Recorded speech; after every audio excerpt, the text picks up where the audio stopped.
Madrilgo Jantziaren Museoak zinemaren mundua du erakusgai egunotan.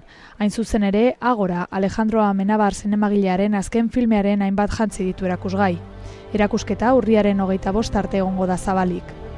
Agora urriaren 9an estreinatuko dute eta 4. mendeko Egipton girotuta dago. Protagonista Raquel Weisz aktore ingelesa da. Erakusketak Alejandriaren distira du izena eta 20 jantzi inguru ditu. Denak 2 ataletan banatuta daude. Lehen atalean Raquel Weiszek erabilitako 8 jantzi daude. Lehen jantziak argiak dira eta gainerakoak ilunak, emakumea indartu egin den seinale.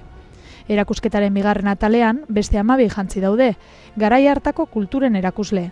Mota guztietakoak daude, apaizenak, aberatsenak eta esklabuenak kasu. Alejandro Amenabar zinemagilea oso pozik agertu da jantziekin.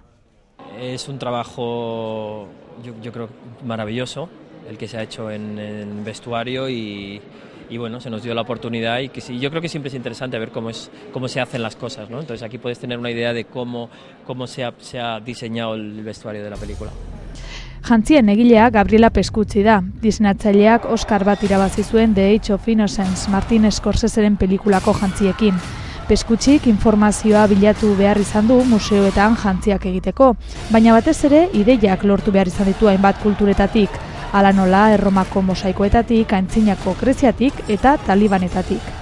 Agora Amenabarrek ingelesez egindako 2. filma izan da, eta lehenengoa drama historikoaren generoan.